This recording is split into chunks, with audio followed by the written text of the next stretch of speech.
Radio Kuwait کی اردو نشریات سے پھر ایک بار رمضان المبارک کے پرمسرت موقع پر ہم لائے ہیں آپ کے لیے خصوصی پروگرام رمضان کے رنگ ریڈیو کویت کے سنگ پینے کی شان ہے ماہ رمضان، پینے کی شان ہے ماہ رمضان۔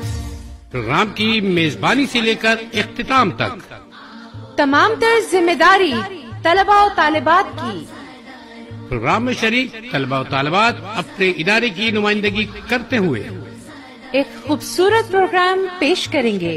جس کو دیکھو عبادت میں مشغول ہے، یہ ازل سے مسلمان کا معمول ہے، اس مہینے کا کرتے ہیں سب احترام۔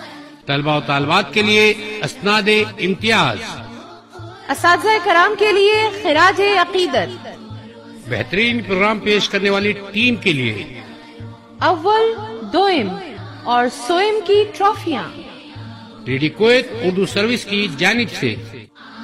روزاداروں آؤ قرآن پڑھیں، آؤ روزادار۔ آئیے سنتے ہیں رمضان کے رنگ ریڈیو کویت کے سنگ۔ اس مہینے میں قرآن نازل ہوا، کس مہینے کو رتبہ یہ حاصل ہوا، اس مہینے کی عظمت پہ میرا سلام۔ بسم اللہ الرحمن الرحیم، السلام علیکم ورحمۃ اللہ وبرکاتہ۔ سامعین کرام، ریڈیو کویت کی اردو نشریات سے ایک دفعہ پھر حاضر ہیں ہم لوگ رمضان کے رنگ ریڈیو کویت کے ساتھ۔ جی سامعین کرام، اس دفعہ ہم نے کچھ تبدیلیاں کی ہیں اپنے پروگرام کے۔ ہر سال کی طرح اس سال بھی ہم لائے ہیں آپ کے لیے خوبصورت سی پیاری سی محفل، ایک ایسا پروگرام جو ابتدا سے لے کر اختتام تک یہ تمام بچے آپ کی سماعتوں میں رس گھولنے کی کوشش کریں گے۔ سامعین کرام، ان کی محنتوں کی ستائش کرنا آپ کی ذمہ داری ہے۔ ہمارا کام یہاں تک ہے کہ ان کی آوازوں کو آپ کی سماعتوں تک پہنچانا۔ ہم اپنی ذمہ داری پوری کرنے جا رہے ہیں۔ اب آپ کی ذمہ داری ہے کہ آپ کس طرح سے ان کی ستائش کرتے ہیں، ان کی حوصلہ افزائی کرتے ہیں۔ یہ ہمارے بچے، یہ مستقبل کے معمار ہیں۔ جی ہاں سامعین کرام، ان کا مستقبل آپ کی محبتوں اور خلوص کے ساتھ اچھی تعلیم دینا ہے، صراط مستقیم کا راستہ دکھانا ہے۔ یہ سامعین کرام، کویت کی اردو نشریات سے رمضان کے رنگ ریڈیو کویت کے سنگ میں سب سے پہلے ہمارے ساتھ اسلامک ایجوکیشن یوتھ ونگ شعبہ خواتین کی ٹیم موجود ہے، جو کہ آپ کی سماعتوں کی نظر وہ تمام باتیں کریں گی ابتدا سے لے کے اختتام تک۔ یہ سارا کام اسلامک ایجوکیشن یوتھ ونگ شعبہ خواتین کے ہاتھ میں ہے۔ اب یہ کیسا پروگرام پیش کرتی ہیں، یقیناً اس کے بارے میں رائے آپ لوگ ہمیں ضرور دیجیے گا، ہمیں آپ کی رائے کا انتظار رہے گا۔ آپ کی سماعتوں کا بہت بہت شکریہ۔ آئیے سنتے ہیں۔ پینے کی شان ہے ماہ رمضان، پینے کی شان ہے ماہ رمضان۔ بسم اللہ الرحمن الرحیم۔ شروع اللہ کے نام سے جو بڑا مہربان نہایت رحم کرنے والا ہے۔ ریڈیو کویت کی اردو نشریات سے رمضان المبارک کے پرمسرت موقع پر منعقد کیے جانے والے پروگرام رمضان کے رنگ ہمارے سنگ میں اسلامک ایجوکیشن کمیٹی شعبہ خواتین کی طرف سے میں زینب سعید آپ سب کو خوش آمدید کہتی ہوں۔ اگلے 20 منٹ کے لیے ہمارا اور آپ کا ساتھ رہے گا۔ اپنے پروگرام کا آغاز تلاوت قرآن مجید سے کریں گے، جس کے لیے میں دعوت دینا چاہوں گی مریم شہزادی کو۔ وہ معزز تھے زمانے میں مسلمان ہو کر، وہ معزز تھے زمانے میں مسلمان ہو کر، اور تم خوار ہوئے تارک قرآن ہو کر۔ اعوذ باللہ من الشیطان الرجیم، بسم اللہ الرحمن الرحیم۔ قل اعوذ برب الناس، ملک الناس، الہ الناس، من شر الوسواس الخناس، الذي يوسوس في صدور الناس من الجنة والناس۔ ترجمہ، میں پناہ مانگتی ہوں اللہ کی شیطان مردود سے۔ شروع اللہ کے نام سے جو بڑا مہربان اور نہایت رحم کرنے والا ہے۔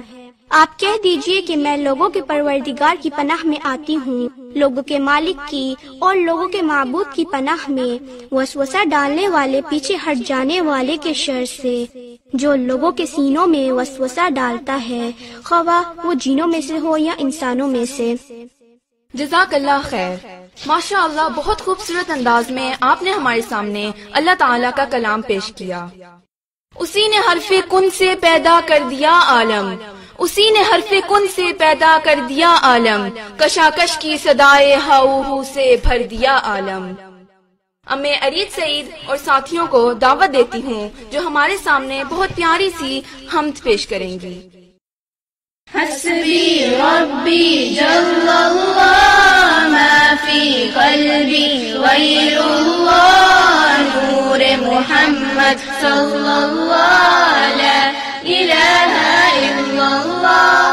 تیرے صدقے میں آقا سارے جہاں کو دین ملا، بے دینوں نے کلمہ پڑھا لا الہ الا اللہ۔ حسبی ربی جل اللہ ما فی قلبی غیر اللہ، نور محمد صلی اللہ لا الہ الا اللہ۔ دنیا کے انسان سبھی شرک و بدعت کرتے تھے، رب کے تھے بندے پھر بھی بت کی عبادت کرتے تھے۔ بت خانے ہیں تھرائے، میرے نبی ہے جب آئے، کہنے لگی مخلوق خدا لا الہ الا اللہ۔ حسبی ربی جل اللہ ما فی قلبی غیر اللہ، نور محمد صلی اللہ لا الہ الا اللہ۔ اپنی بہن سے بولے عمر، یہ تو بتا کیا کرتی تھی، میرے آنے سے پہلے کیا چھپ کے کرتی تھی۔ بہن نے جب قرآن پڑھا، سن کے کلام پاک خدا، دل عمر کا بول اٹھا لا الہ الا اللہ۔ حسبی ربی جل اللہ ما فی قلبی غیر اللہ، نور محمد صلی اللہ لا الہ الا اللہ، لا الہ الا اللہ۔ سبحان اللہ، ماشاء اللہ، بہت خوبصورت۔ ہر ابتدا سے پہلے، ہر انتہا کے بعد، ذات نبی بلند ہے ذات خدا کے بعد۔ دنیا میں احترام کے قابل ہیں جتنے لوگ، میں سب کو مانتا ہوں مگر مصطفیٰ کے بعد۔ اب ایمان خلیل اور ساتھی گلہائے عقیدت بحضور سرور کائنات حضرت محمد صلی اللہ علیہ وآلہ وسلم کو پیش کرنے کے لیے آئیں گی۔ سحر کا وقت تھا، معصوم کلیاں مسکراتی تھی، ہوائے خیر مقدم کے ترانے گنگناتی تھی۔ ابھی جبریل بھی اترے نہ تھے کعبے کے منبر سے کہ اتنے میں صدا آئی ہے عبداللہ کے گھر سے۔ مبارک ہو شہ ہر دو سرا تشریف لے آئے، مبارک ہو محمد مصطفیٰ تشریف لے آئے۔ مولاي صل وسلم دائما ابدا على حبيبك خير الخلق كلهم، محمد سید القونین وصاحبہ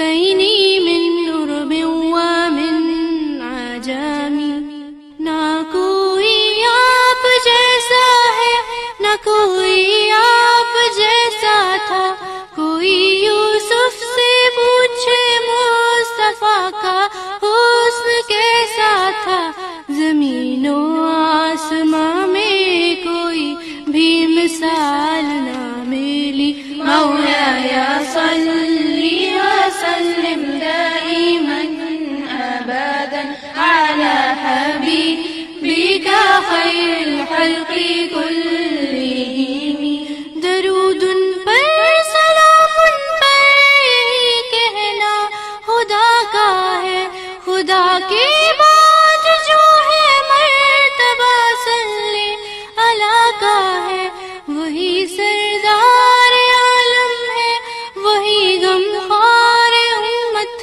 ہے، وہی تو حشر کے میدان میں سب کی شفاعت ہے، شفاعت کے لیے سب کی نظر ان پر لگی ہوگی، مولاي صلي وسلم دائما أبدا على حبيبك خير الخلق كلهم، سلام اس پر کہ جس نے بے کسوں کی دستگیری کی، سلام اس پر کہ جس نے بادشاہی میں فقیری کی، سلام اس پر کہ جس کے گھر نہ چاندی تھی نہ سونا تھا، سلام اس پر کہ ٹوٹا بوریا جس کا بچھونا تھا، سلام آمینہ کے لال محبوب سبحانی، سلام فخر موجودات فخر نوع انسانی، تیری صورت تیری سیرت تیرا نقشہ تیرا جلوہ، تبسم گفتگو بندھا نوازی حلقت شاری، تیرا در ہو میرا سر ہو میرا دل ہو تیرا گھر ہو، تمنا مختصر سی ہے مگر تمہید طولانی، مولاي صلي وسلم دائما أبدا على حبيبك خير الخلق كلهم، مولاي صلي وسلم دائما أبدا على حبيبك خير الخلق كلهم۔ ماشاء اللہ ماشاء اللہ، بہت ہی خوبصورت آواز میں آپ نے ہمارے سامنے نعت پیش کی، بہت شکریہ۔ آپ صلی اللہ علیہ وآلہ وسلم نے فرمایا رمضان صبر کا مہینہ ہے، اور بے شک صبر کرنے والوں کو ہی ان کا ثواب بغیر گنتی کے بھرپور دیا جائے گا۔ اب سیرت فاروق ہمارے سامنے رمضان کے آداب اور برکتوں کے بارے میں کچھ پوائنٹس رکھیں گی۔ برکتوں کا موسم رحمتوں کا مہینہ، برکتوں کا موسم رحمتوں کا مہینہ، وہ وضو اور تسبیح، وہ سحری اور افطاری، کیا کیا کروں میں بیاں، رمضان ہے یہ رمضان۔ بسم اللہ الرحمن الرحیم۔ بے زبانوں کو جب وہ زبان دیتا ہے، پڑھنے کو پھر وہ قرآن دیتا ہے، بخشنے پہ آئے امت کے گناہوں کو تو تحفے میں گناہ گاروں کو پھر وہ رمضان دیتا ہے۔ السلام علیکم محترم سامعین، آج میں آپ کو رمضان کے کچھ آداب بتاؤں گی۔ روزے کے عظیم اجر اور عظیم فائدوں کو نگاہ میں رکھ کر پورے ذوق و شوق کے ساتھ روزے رکھنے کا اہتمام کیجیے۔ یہ ایک ایسی عبادت ہے جس کا بدل کوئی دوسری عبادت نہیں۔ یہی وجہ ہے کہ روزہ ہر امت پر فرض رہا ہے۔ اللہ تعالیٰ کا ارشاد ہے، یا ایھا الذین آمنوا کتب علیکم الصیام کما کتب علی الذین من قبلکم لعلکم تتقون۔ ایمان والو، تم پر روزے فرض کیے گئے ہیں جس طرح تم سے پہلے لوگوں پر فرض کیے گئے تھے، تاکہ متقی اور پرہیزگار بن جاؤ۔ نبی کریم صلی اللہ علیہ وآلہ وسلم نے روزے کے اس عظیم مقصد کو یوں بیان فرمایا، جس شخص نے روزہ رکھ کر جھوٹ بولنا اور جھوٹ پر عمل کرنا نہ چھوڑا تو اللہ تعالیٰ کو اس سے کوئی دلچسپی نہیں کہ وہ بھوکا اور پیاسا رہتا ہے۔ کتاب صحیح البخاری۔ اور آپ صلی اللہ علیہ وآلہ وسلم نے ارشاد فرمایا، جس شخص نے ایمانی کیفیت اور احتساب کے ساتھ رمضان کا روزہ رکھا تو اللہ تعالیٰ نے اس کے ان گناہوں کو معاف فرما دیا جو پہلے ہو چکے ہیں۔ دوستو، رمضان کے روزے پورے اہتمام کے ساتھ رکھیے اور کسی شدید بیماری یا شرعی عذر کے بغیر کبھی روزہ نہ چھوڑے۔ نبی کریم صلی اللہ علیہ وآلہ وسلم کا ارشاد ہے، جس شخص نے کسی بیماری یا شرعی عذر کے بغیر رمضان کا ایک روزہ بھی چھوڑا تو عمر بھر کے روزے رکھنے سے بھی ایک روزے کی تلافی نہ ہو سکے گی۔ ترمذی۔ روزے میں ریاکاری اور دکھاوے سے بچنے کے لیے معمول کے مطابق حشاش بشاش اور چاق و چوبند اور کاموں میں لگے رہیے۔ اپنے انداز و اطوار سے روزے کی کمزوری اور سستی کا اظہار نہ کیجیے، کیونکہ آپ صلی اللہ علیہ وآلہ وسلم کا چہرہ مبارک بھی ہمیشہ تر و تازہ رہتا تھا۔ حضرت ابو ہریرہ رضی اللہ تعالی عنہ کا ارشاد ہے کہ آدمی جب روزہ رکھے تو اسے چاہیے کہ حسب معمول تیل لگائے کہ اس پر روزے کے اثرات نہ دکھائی دیں۔ دوستو، روزے میں نہایت اہتمام کے ساتھ ہر برائی سے دور رہنے کی بھرپور کوشش کریں، اس لیے کہ روزے کا مقصد ہی زندگی کو پاکیزہ بنانا ہے۔ احادیث میں روزے کا جو عظیم مقصد بیان کیا گیا ہے، اس کی آرزو کیجیے اور خاص طور پر افطار کے قریب اللہ تعالیٰ سے دعا کیجیے کہ اے میرے رب، میرے روزے کو قبول فرما اور مجھے وہ اجر و ثواب دے جس کا تو نے وعدہ کیا ہے۔ نبی کریم صلی اللہ علیہ وآلہ وسلم کا ارشاد ہے، روزے دار جنت میں ایک مخصوص دروازے سے داخل ہوں گے، اس دروازے کا نام باب الریان ہے۔ جب روزے دار داخل ہو جائیں گے تو یہ دروازہ بند کر دیا جائے گا، پھر کوئی اور اس دروازے سے داخل نہ ہو سکے گا۔ کتاب صحیح البخاری۔ اور آپ صلی اللہ علیہ وآلہ وسلم نے ارشاد فرمایا کہ روزے دار افطار کے وقت جو دعا مانگتا ہے اس کی دعا قبول کی جاتی ہے اور رد نہیں کی جاتی۔ دوستو، روزے کی تکلیفوں کو ہنسی خوشی برداشت کیجیے اور بھوک اور پیاس کی شدت یا کمزوری کی شکایت کر کے روزے کی ناقدری نہ کریں۔ روزے میں غیبت اور بدنگاہی سے بچنے کا خاص طور پر اہتمام کیجیے۔ نبی کریم صلی اللہ علیہ وآلہ وسلم کا ارشاد ہے، روزے دار صبح سے شام تک اللہ کی عبادت میں رہے جب تک وہ کسی کی غیبت نہ کرے، اور جب وہ کسی کی غیبت کر بیٹھتا ہے تو اس کے روزے میں شگاف پڑ جاتا ہے۔ دوستو، سحری ضرور کھائیے، اس سے روزے میں سہولت ہوگی اور کمزوری اور سستی نہ پیدا ہوگی۔ نبی کریم صلی اللہ علیہ وآلہ وسلم کا ارشاد ہے، سحری کھا لیا کرو اس لیے کہ سحری کھانے میں برکت ہے۔ کتاب صحیح البخاری۔ روزہ افطار کرانے کا بھی اہتمام کیجیے، اس کا بڑا اجر ہے۔ نبی کریم صلی اللہ علیہ وآلہ وسلم کا ارشاد ہے، جو شخص رمضان میں کسی کا روزہ کھلوائے تو اس کے صلے میں اللہ تعالیٰ اس کے گناہ بخش دے گا اور اس کو جہنم کی آگ سے نجات دے گا، اور افطار کرانے والے کو روزے دار کے برابر ثواب دے گا اور روزے دار کے ثواب میں کوئی کمی نہ ہوگی۔ اپنی بات کا اختتام میں اس شعر سے کرنا چاہوں گی، نہ رہے گا صدا کچھ ہی دنوں کا ہے مہمان، رحمت سے بھر لو جھولیاں، آ گیا ہے رمضان۔ جزاک اللہ خیر، بہت شکریہ سیرت، ماشاءاللہ بہت اچھے انداز میں آپ نے ہمیں یہ معلومات دی۔ نہ تو زمین کے لیے نہ آسماں کے لیے، جہاں ہے تیرے لیے تو نہیں جہاں کے لیے۔ اسلام اور سائنس۔ بہت سے لوگ اس خیال کو سن کر پریشان ہوتے ہیں اور کہتے ہیں کہ آخر اسلام کا سائنس سے کیا تعلق ہے۔ اس تعلق کو بیان کرنے کے لیے میں دعوت دوں گی صبغہ رضوی کو۔ پستی سے بلندی کی طرف پرواز کرتی ہوں، میں اللہ کے نام سے لفظوں کا انتخاب کرتی ہوں۔ معزز سامعین اور عزیز ساتھیوں، السلام علیکم۔ میں آپ سب کے سامنے قرآن اور سائنس کے موضوع پر چند خیالات کا اظہار کروں گی۔ قرآن مقدس کو خراج تحسین پیش کرتے ہوئے فرینچ کرٹک مسٹر مورس اپنی کتاب the Bible, the Quran and the science میں اس طرح تحریر فرماتا ہے کہ محمد صلی اللہ علیہ وسلم کے زمانے کی انسانی معلومات کے پیش نظر یہ تصور کرنا بھی ناممکن ہے کہ قرآن کے اکثر بیانات جن کا تعلق سائنس سے ہے وہ ایک انسان کا کام کیسے ہو سکتا ہے۔ یہ بات بالکل ثابت ہے کہ قرآن کو نہ صرف وہی تسلیم کیا جائے بلکہ ایک خاص مقام دیا جائے، کیونکہ اس میں ایسی سائنٹیفک سٹیٹمنٹس ہیں جو آج بھی سائنس بالکل درست ثابت کرتی ہے۔ قرآن کہتا ہے لَلشَّمْسُ يَنبَغِي لَهَا أَن تُدْرِكَ الْقَمَرَ وَلَا اللَّيْلُ سَابِقُ النَّهَارِ وَكُلٌّ فِي فَلَكٍ يَسْبَحُونَ۔ اور سورج کے لیے یہ ممکن نہیں کہ چاند کو پکڑ لے، اور نہ یہ ممکن ہے کہ رات دن سے پہلے آ جائے، اور یہ سب ایک دائرے میں گھوم رہے ہیں۔ آج سائنس بھی سورج اور چاند، رات اور دن کے ایک نظام کے تحت چلنے کی دلیل دے رہی ہے۔ ہم سب جانتے ہیں کہ آج فنگر پرنٹس آئیڈینٹی کا سب سے بہترین طریقہ سمجھا جاتا ہے۔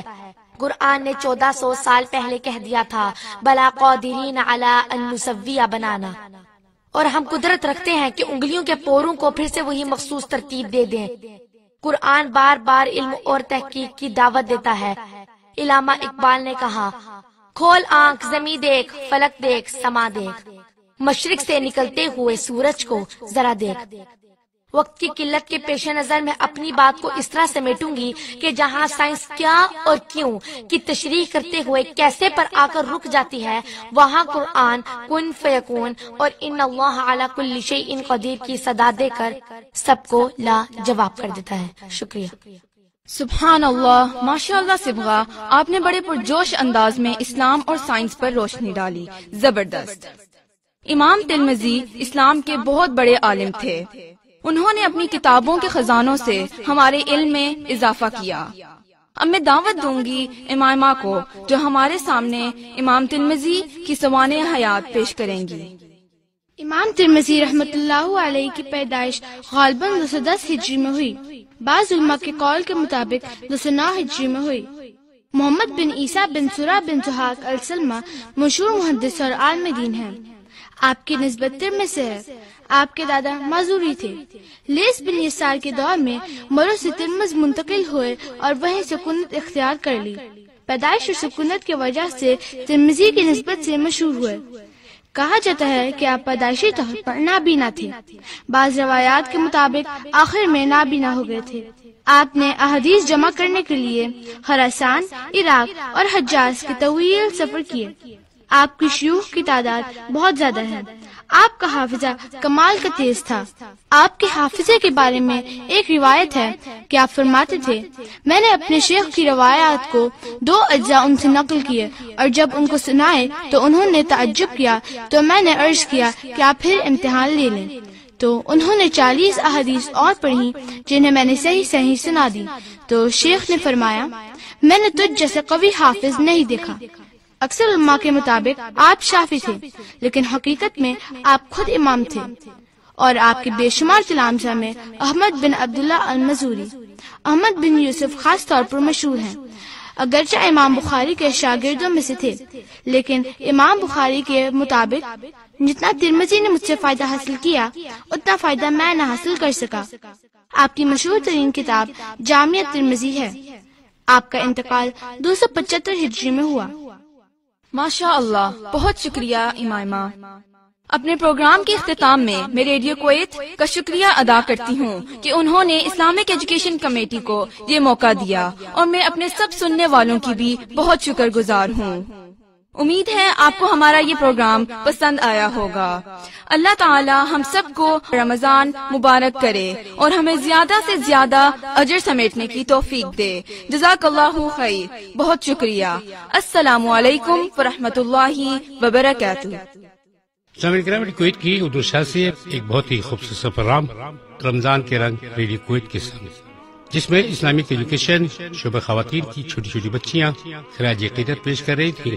آپ کو یہ پروگرام کیسا لگا ہمیں ضرور بتائیے گا، اور پوری ذمہ داری کے ساتھ میں اپنی رائے صرف اتنی سی دے پاؤں گا کہ نہ صرف بچیوں نے اچھا پروگرام پیش کیا، خاص طور پہ ابتدا سے لے کر اختتام تک جس بچی نے اس پروگرام کو اپنے کاندھوں پہ اٹھا رکھا تھا اس کا نام تھا زینب سعید۔